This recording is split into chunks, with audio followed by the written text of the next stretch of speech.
kalian semua belum saling kenal ya dengan saya akan memperkenalkan nama saya.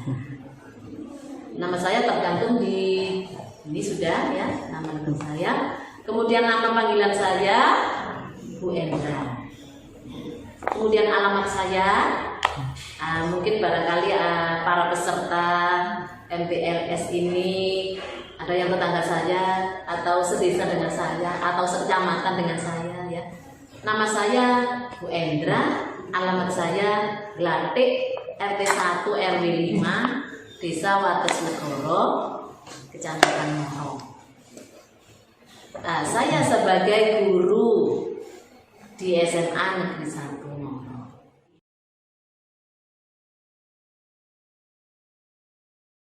Syukur alhamdulillah pada hari ini Selasa tanggal 14 Juli 2020 kita bisa melaksanakan kegiatan MPLS pada hari yang kedua dalam kondisi sehat. Materi MPLS kali ini akan membahas tentang kesadaran berbangsa dan bernegara. Ya, jadi materi kita pada hari ini adalah hari yang kedua, kesadaran berbangsa dan bernegara.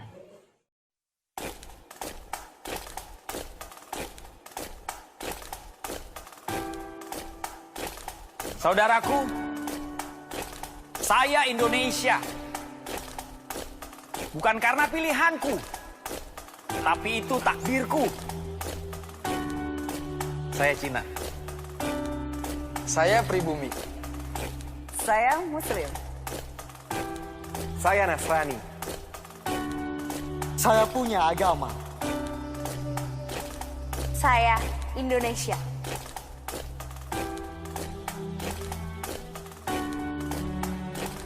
Coba buka lembaran sejarahmu. Carikan saya fakta kalau kita tidak majemuk. Kehadiran tidak pernah untuk mengancammu. Tanah ini diizinkan untuk diinjak oleh perbedaan. Perbedaan budaya, Perbedaan warna kulit. Perbedaan kepercayaan. Jadi, jangan rekap aku dengan paksa, tapi terima aku dengan rasa. Saya menolak untuk diamkan. Ketidakadilan yang dibiasakan.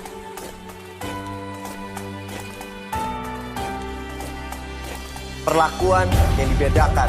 Itu tidak pernah dibenarkan, seolah menyalahkan sang pencipta perbedaan. Tunjukkan mukamu, wahai individu-individu congkak yang merasa setara dengan Tuhan.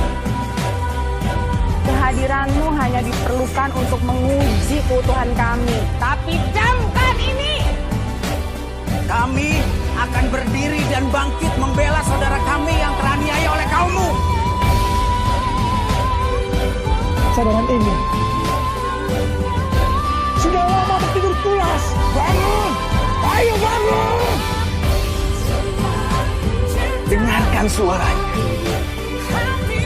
Di mana mayoritas bersatu dengan minoritas dalam rasa solidaritas. Saya Indonesia, bersatu kita teguh, bercerai kita runtuh. Merah putih, warna. Sampai akhir hidupku. Saya Indonesia. Kami Indonesia.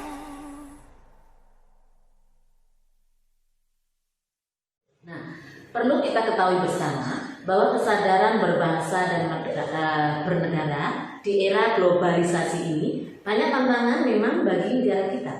Namun kesadaran berbangsa dan bernegara sudah selayaknya rakyat dan pemerintah untuk bersama-sama memberikan pemahaman bagi rakyatnya, khususnya kaum muda. Pemerintah ikut bertanggung jawab mengemban amanah untuk memberikan kesadaran berbangsa dan bernegara bagi warganya.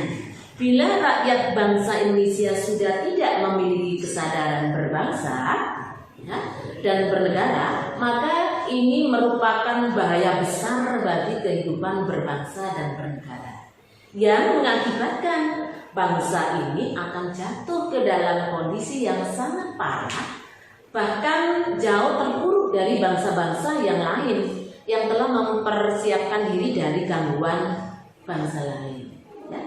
Mengingat kondisi bangsa kita sekarang merupakan salah satu indikator bahwa warga bangsa Indonesia di negeri ini telah mengalami penurunan kesadaran berbangsa dan bernegara.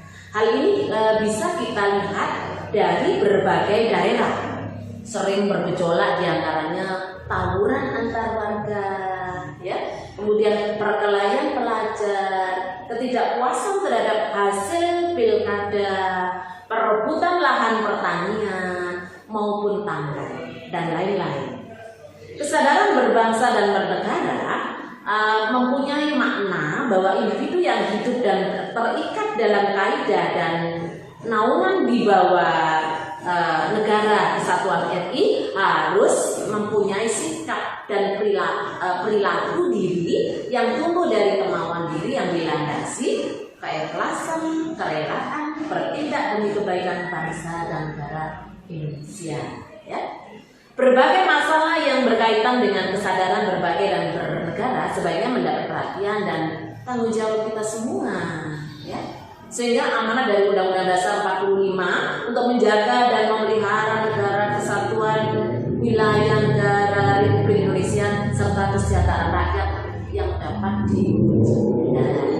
Hal ini yang dapat mengganggu kesadaran berbangsa dan bernegara di tingkat pemuda yang perlu dicermati secara seksama adalah semakin tipisnya kesadaran kepekaan sosial di tingkat pemuda. Padahal banyak persoalan-persoalan masyarakat yang membutuhkan peranan pemuda untuk membantu, ya, untuk membantu dalam hal ini memediasi masyarakat agar keluar dari himbauan masyarakat, himpitan masyarakat, baik itu masalah sosial, ekonomi, dan politik.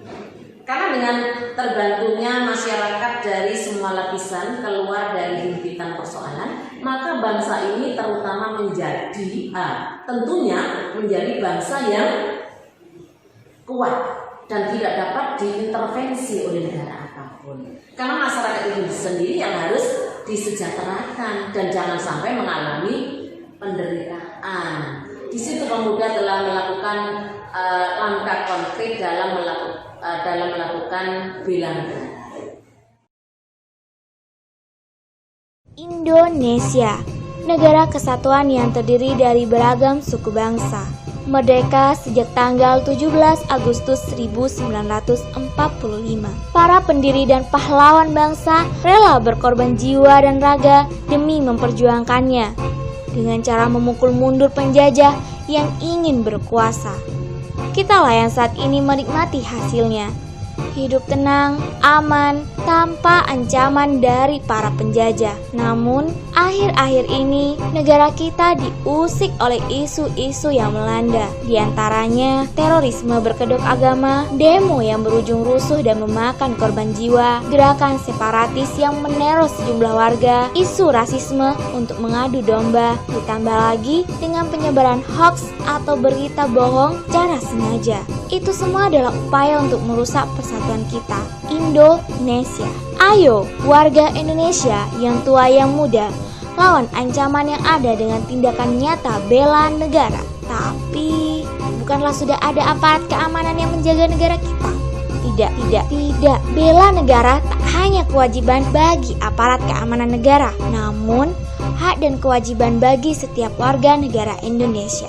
Karena sudah ada dasar hukumnya, seperti yang tertera pada Undang-Undang Dasar tahun 1945. 10 ayat 1 mengamanatkan bahwa tiap-tiap warga negara berhak dan wajib ikut serta dalam usaha pertahanan dan keamanan negara. Contohnya, meningkatkan iman dan takwa serta ilmu pengetahuan dan teknologi, menciptakan suasana rukun, damai, dan aman dalam masyarakat, mematuhi peraturan hukum yang berlaku. Ayo bela negara. karena bela negara, kewajiban kita bersama. Kesadaran bela negara adalah di mana kita berupaya untuk mempertahankan negara kita dari ancaman yang dapat mengganggu kelangsungan hidup bermasyarakat dan berdasarkan atas cinta tanah air. Kesadaran bela negara juga dapat mewujudkan rasa patriotisme dan nasionalisme di dalam diri masyarakat. Upaya bela negara selain sebagai kewajiban dasar juga merupakan kehormatan bagi setiap warga negara yang dilaksanakan dengan penuh kesadaran, penuh tanggung jawab, rela berkorban dalam pengabdian kepada negara dan bangsa. Keikutsertaan kita dalam bela negara merupakan bentuk cinta terhadap tanah air kita, ya. Nah, sekarang untuk berikutnya adalah nilai-nilai yang maksudnya nilai-nilai bela negara yang lebih dipahami penerapannya dalam kehidupan masyarakat berbangsa dan bernegara, antara lain adalah yang pertama adalah cinta tanah air. Negara yang luas dan kaya akan sumber daya ini perlu kita sadari. Kesadaran bela negara yang ada pada setiap masyarakat dilaksanakan pada kecintaan kita kepada tanah air kita. Kita dapat mewujudkan itu semua dengan cara kita mengetahui sejarah negara kita sendiri, melestarikan budaya-budaya yang ada, ya. Kemudian menjaga lingkungan kita dan pastinya menjaga nama baik negara kita. Kemudian yang kedua, nilai yang kedua adalah kesadaran berbangsa dan bernegara. Kesadaran berbangsa dan bernegara merupakan sikap kita yang harus sesuai dengan kepribadian bangsa, yang selalu dikaitkan dengan cita-cita dan tujuan hidup bangsanya. Kita dapat mewujudkannya dengan cara mencegah perkelahian antar perorangan atau antar kelompok dan menjadi anak bangsa yang berprestasi baik di tingkat nasional maupun internasional, ya. Kemudian nilai yang ketiga adalah Pancasila. Nah, ini ya ideologi. Nah, kita warisan dan hasil perjuangan para pahlawan sungguh luar biasa. Pancasila bukan hanya sekedar teoritis dan normatif saja, tapi juga diamankan dalam kehidupan sehari-hari. Kita tahu bahwa Pancasila adalah alat pemersatu keberagaman yang ada di Indonesia, yang memiliki beragam budaya, agama, etnis, dan lain-lain. Nilai-nilai Pancasila inilah yang dapat mematahkan setiap ancaman, tantangan, dan hambatan. Kemudian nilai yang keempat adalah rela berkorban untuk bangsa dan negara. Apa itu? Dalam wujud bela negara tentu saja kita harus rela berkorban untuk bangsa dan negara. Contoh nyatanya seperti sekarang ini, yaitu perdebatan atau perhelatan SEA Games, ya. Para atlet bekerja keras untuk bisa mengharumkan nama negaranya, walaupun mereka harus merelakan untuk berkorban waktu untuk bekerja, sebagaimana kita ketahui bahwa para atlet bukan hanya menjadi seorang atlet saja, mereka juga memiliki pekerjaan lain. Begitupun supporternya yang rela berlama-lama menghabiskan waktunya antri hanya untuk mendapatkan tiket demi mendukung langsung para atlet yang berlagak demi mengharumkan nama bangsa. Kemudian nilai yang kelima adalah memiliki kemampuan bela negara, ya. Kemampuan bela negara itu sendiri dapat diwujudkan dengan tetap menjaga kedisiplinan, ulet, ya. Ulangi, mohon maaf, kedisiplinan, ulet, bekerja keras dalam menjalani profesi masing-masing. Kesadaran rela negara kesadaran bela negara dapat diwujudkan dengan cara ikut dalam mengamankan lingkungan sekitar, seperti menjadi bagian dari Siskamling, membantu korban bencana. Sebagaimana kita ketahui bahwa Indonesia sering sekali mengalami bencana alam, menjaga kebersihan, minimal kebersihan tempat tinggal kita sendiri, ya. Kemudian menjaga bahaya narkoba yang merupakan musuh besar bagi generasi penerus bangsa. Perkelahian antar perorangan atau antar kelompok, karena di Indonesia ini sering sekali terjadi perkelahian yang justru dilakukan oleh para pemuda, ya. Cinta produksi dalam negeri agar Indonesia tidak terus-menerus mengimpor barang dari luar negeri, ya, itu salah satu di antaranya. Kemudian melestarikan budaya Indonesia dan tampil sebagai anak bangsa yang berprestasi baik di lingkungan nasional maupun internasional. Nah, apabila kita mengajarkan dan melaksanakan apa yang menjadi faktor-faktor pendukung kesadaran berbangsa dan bernegara sejak dini, yakni dengan mengembalikan sosialisasi pendidikan kewarganegaraan di sekolah-sekolah, justru atau juga sosialisasi di masyarakat, niscaya semuanya akan terwujud, ya. Nah, pada pendidikan kewarganegaraan ditanamkan prinsip etik multikulturalisme, yaitu kesadaran perbedaan satu dengan yang lain, menuju sikap toleransi, yaitu menghargai dan menghormati perbedaan yang lain atau yang ada. Perbedaan yang ada itu pada etnis dan religi sudah harusnya menjadi bahan perekat kebangsaan apabila antar warga negara memiliki sikap toleransi. Kemudian yang perlu kita bahas berikutnya adalah nasionalisme adalah sikap mencintai bangsa dan negara sendiri. Kita tahu bahwa nasionalisme itu terbagi atas dua, ya. Yang pertama adalah nasionalisme dalam arti sempit. Apa itu? Yaitu sikap mencintai bangsa sendiri secara berlebihan sehingga menganggap bangsa lain rendah kedudukannya. Nasionalisme ini disebut juga sebagai nasionalisme yang Calvinisme. Contohnya apa? Nah, ini di Jerman pada masa ya.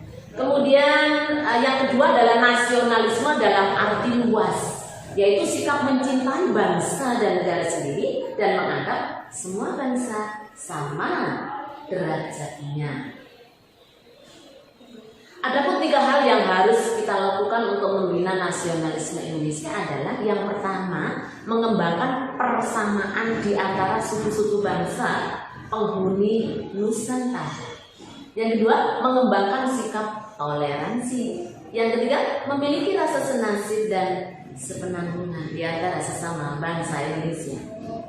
Nah, berikutnya adalah yang perlu kita tahu lagi adalah 4 hal yang harus kita hindari dalam memupuk semangat nasionalisme itu. Apa saja itu? Ada 4. Yang pertama adalah sukuisme, yaitu menganggap suku bangsa sendiri paling baik. Yang kedua, Calvinisme, menganggap bangsa sendiri paling unggul. Yang ketiga, ekstremisme, sikap mempertahankan pendirian dengan berbagai cara, kalau perlu dengan kekerasan dan senjata. Yang keempat, provinsialisme, yaitu sikap selalu berulat dengan provinsi atau daerah sendiri. Ya. Nah, sikap patriotisme bangsa Indonesia telah dimulai sejak zaman penjajahan dengan banyaknya pahlawan-pahlawan yang gugur dalam rangka mengusir penjajah seperti Sultan Hasanuddin dari Makassar, Pangeran Diponegoro dari Jawa Tengah, Cut Nyak-Din dari atau Tengku Umar dari Aceh dan lain-lain. Sikap patriotisme memuncak setelah proklamasi kemerdekaan berada pada periode perjuangan fisik antara tahun 1945 sampai 1949, yaitu periode mempertahankan negara demi keinginan Belanda untuk kembali menjajah Indonesia. Sikap patriotisme adalah sikap sudi berkorban segala-galanya, termasuk nyawa sekalipun, untuk mempertahankan dan kejayaan negara. Ya. Sekarang kita lihat ciri-ciri patriotisme. Ciri-ciri patriotisme adalah yang pertama, cinta kepada tanah air. Yang kedua, rela berkorban untuk kepentingan bangsa dan negara. Yang ketiga, menempatkan persatuan dan kesatuan bangsa di atas kepentingan pribadi dan golongan. Yang keempat, berjiwa pembaharu. Yang kelima, tidak kenal menyerah dan tidak putus asa. Ya. Sekarang berikutnya adalah implementasi sikap patriotisme dalam kehidupan sehari-hari. Yang pertama, dalam kehidupan sehari-hari, misalnya kita menyaksikan film perjuangan, ya, menyaksikan film perjuangan, membaca buku bertema perjuangan, dan mengibarkan bendera merah putih pada hari-hari tertentu. Yang kedua, dalam kehidupan sekolah, misalnya melaksanakan upacara bendera, mengaitkan materi pelajaran dengan nilai-nilai perjuangan, kemudian belajar dengan sungguh-sungguh untuk kemajuan. Ya. Dan yang ketiga, dalam kehidupan masyarakat, misalnya mengembangkan sikap kesetiakawanan sosial di lingkungannya.